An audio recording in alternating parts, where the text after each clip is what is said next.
명태균의 손길이 닿았다라는 의혹을 지울 수가 없는 겁니다.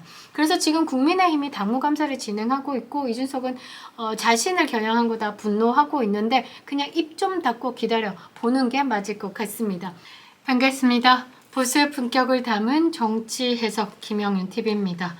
김건희 여사를 완전 마녀 사냥의 정점까지 올려놓으며 대한민국을 또 떠들썩하게 만들었던 이준석, 칠불사, 홍매화 게이트. 그 주인공 중에 한 사람이 명태균 씨가 이준석 하면 천적이다라고 이야기할 수 있는 김소연 변호사를 선임하면서 지금 검찰 조사도 받고 나왔습니다. 이준석이 명태균의 돈의 흐름을 좀 파악해보라라고 미끼 투척식으로 제보를 했죠. 이런 것들이 좀 총체적으로 이렇게 보태기가 돼서 명태균 씨가 검찰 소환 조사까지 받은 것이다 라고 생각을 하는데요. 이제 이준석과 연대는 완전히 박살이 났다 라고 생각해 봐야 되겠죠. 이젠 진짜 각자 도생이다 라는 겁니다. 이 상황에 이준석이 몸을 숨긴 건지 조용하다 했더니 지금 막 비행기 타고 돌아다니고 있습니다. 국회의장 수행으로 해외 순방 중이다 라는데 국회의장이 민주당 의원 아닙니까?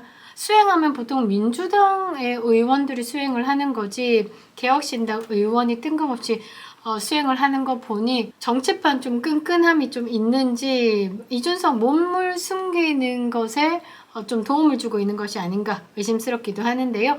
국내 상황에 이준석 가슴 졸이고 있을 겁니다. 아니 졸인다 라고 하면 그냥 뇌가 없는 것이 아닐까 싶은데요. 본인의 페이스북에 의미심장한 글을 올려서 또 관심을 받고 있습니다. 정치인의 생명은요, 사실 국민 신뢰를 바탕으로 시작이 되는 건데 이준석 같은 경우는 국민의 신뢰는 거의 바닥이죠.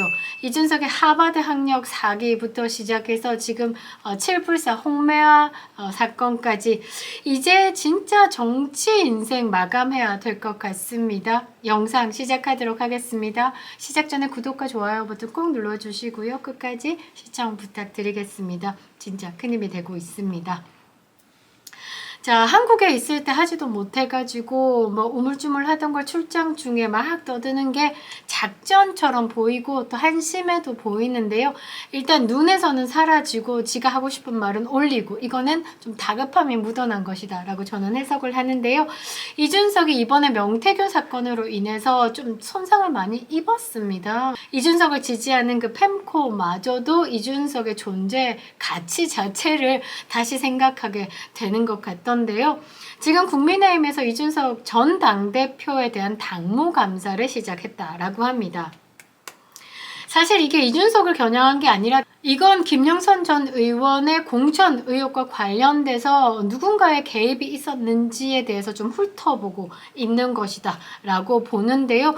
이준석은 지발이 저린지 자신을 겨냥한 공격으로 규정하면서 반발을 하고 있습니다.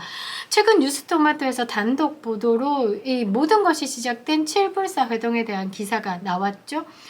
이 칠불사 회동 총선을 앞두고 김영선 전 의원이 공천 개입 의혹을 폭로하려는 시도와 관련된 겁니다. 우리가 그때 보고 조금 놀랐었는데요. 어찌됐든 이준석과 함께 비례 공천 장사를 하려고 했죠. 어떻게 비례를 요구하면서 녹취를 까겠다. 그러니까 기자회견을 하겠다. 누군가를 향해서 김건희 여사를 향해서 공작의 정치를 시작했던 겁니다. 그러니까 이들이 김건희 여사와의 뭐 녹취라든지 텔레그램을 가지고 비례대표 1번을 요구했고 이준석이 1번을 약속하고 천하람이 남아서 2, 3일 동안 기자회견문을 작성하고 그렇게 헤어지기 전에 칠불사에서 홍매화를 심었고 홍매화 뜻이 여러 가지가 있는데 아무튼 이 홍매화를 심을 때 그 한 놈은 코 파고 있고 한 놈은 땅 파고 있던 이 사건 그냥 처음부터 지저분했죠. 뭐 칠불사에서 홍매화를 심는 그걸 주지스님이 해달라고 했던 주술적인 의미는 아니다 라면서 변명하기에 바빴다라는 건 뭔가 본류를 숨기기 위한 그런 것이다 라는 게 보이기도 했었죠. 이준석이 이 통화 내용이 어떤 내용이냐면 이런 공천 장사 이제 폭로에 대해서 이 전략이 큰 효과를 내지 못할 것이다 라고 이야기를 하는 겁니다.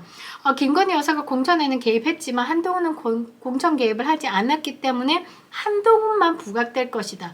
그런 내용이다 라는 거죠. 그래서 이준석이 이제 김영선 공천 개입 이 부분에 대해서 조금 말리는 듯한 모양새. 왜? 한동훈만 위상이 강화되는 모습에 배 아파하는 게 이준석 경계하는 모습을 보였죠.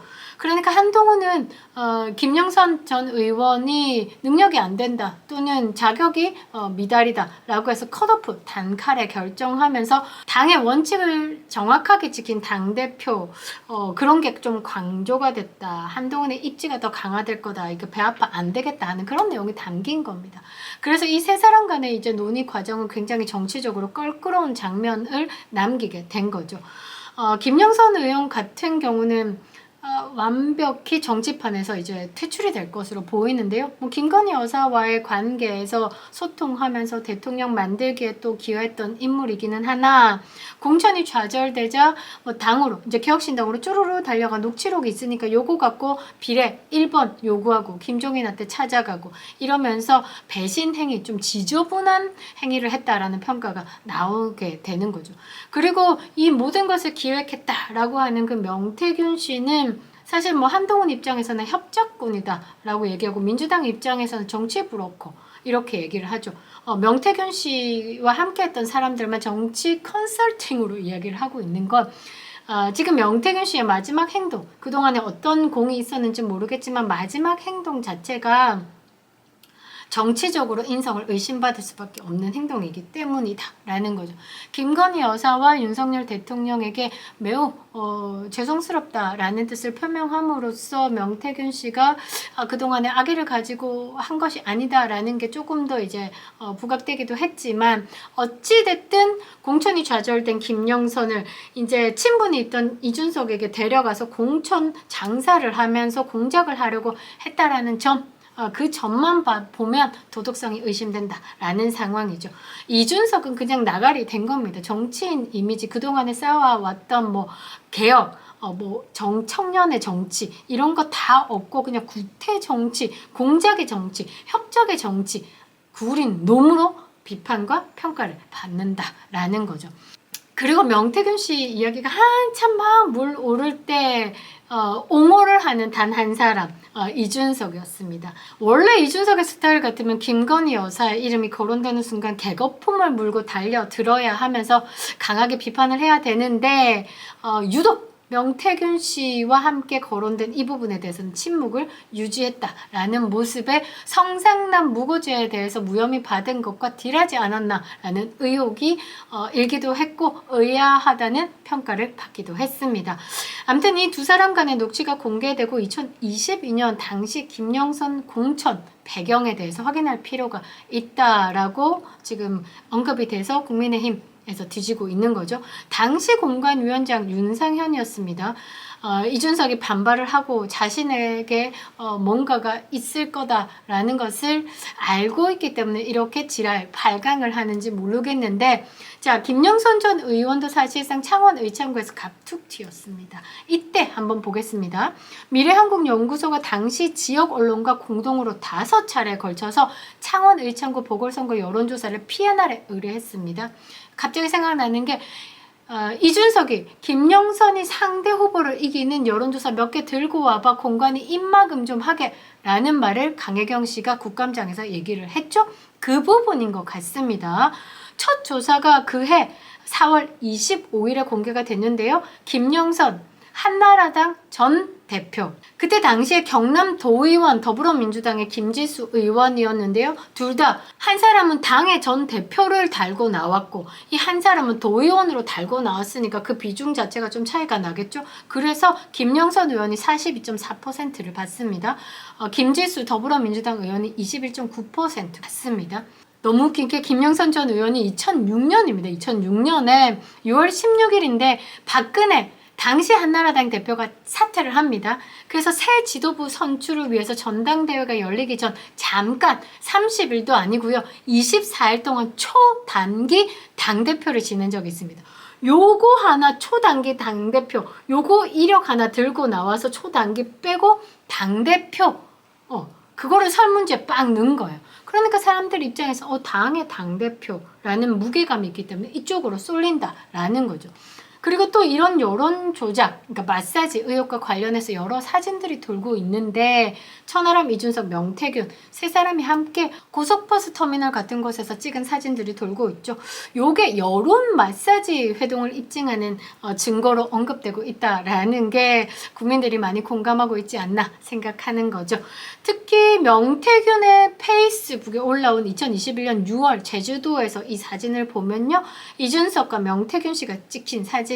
이게 좀 핵심적으로 논란이 되는 게 이게 당대표 되기 일주일 전 찍힌 사진이다 라는 겁니다. 그러니까 명태균 씨와 이준석이 전당대회 때 꽤나 끈끈하게 뭔가 연대를 하고 있었다 정도로 생각이 가능하겠죠. 국민의힘 당대표 후보 적합도 1위에 처음 오른 날짜를 한번 보니까요. 2021년 5월 16일입니다. 이 여론조사도 보니까요. 머니투데이 미래항공연구소가 PNR에 의뢰해서 100% 무선 ARS 여론조사로 진행했습니다. 총 11명의 인물을 대상으로 실시를 했는데요. 저는 이게 이해가 안 되는 게 그 11명 한번 쭉 보면 이준석, 나경원, 주호영, 김훈, 홍문표, 조경태, 김은혜, 권영세, 조혜진, 신상진, 윤연서 그 외 인물 없음, 잘 모름 이렇게 칸을 많이 두면 귀에 많이 익은 사람들 위주로 가게 되는 부분이겠죠. 요런 것을 조금 포인트를 잡고 하지 않았나 싶은데 총 11명을 주고 이때 이준석이 20.4%를 받습니다. 나경원 의원이 15.5%를 받죠. 이때 표본이 어떻게 됐는지는 아직 잘 모르겠으나 이렇게 아마 집중적으로 한 시간대 짧게 그 다음에 뭐 남성 여성 비율로 뭔가 조작이 들어가지 않았을까라는 의혹이 제기된 부분이 이런 게 녹아 들어가지 않았을까 싶은데요. 2030 압도적 지지를 받아서 1위를 꿰찬 겁니다. 여론조사에서 뜻밖의 1위를 차지하면서 지지율 상승이 그 다음에 완전 불길이 번져서 뒤따랐는데요. 이른바 이게 뭐냐면 밴드웨건 효과, 그러니까 편승 효과라고 이야기를 보면 뭔가 하나가 딱 불붙으면 그 다음에 쫙쫙쫙쫙 치고 들어오는 거죠. 5월 16일에 PNR 여론조사를 계기로 이준석이 수많은 화제를 뿌리면서 대세론을 형성합니다. 이준석 대세론, 2030의 돌풍 이러면서 이게 밴드웨건 효과를 톡톡히 본 것이다 라고 말할 수 있는 거죠. 이 이후에 2030 남성층에서 이준석의 지지가 급증합니다. 뺨꼬가 이때 미친 듯이 돌게 되는 거죠. 명태균의 손길이 닿았다라는 의혹을 지울 수가 없는 겁니다. 그래서 지금 국민의힘이 당무감사를 진행하고 있고 이준석은 자신을 겨냥한 거다 분노하고 있는데 그냥 입 좀 닫고 기다려 보는 게 맞을 것 같습니다. 이러한 상황이 앞으로 어떻게 이어질지 흥미진진한데요. 저는 여기서 조금 궁금한 게 이 명태균 사태, 여권의 핵심으로 부상됐던 한동훈 당대표가 개입하지 않았던 것은 우연인지 아니면 알고 있었는지 의문으로 남기고 영상 마무리하겠습니다. 김영일 TV였습니다.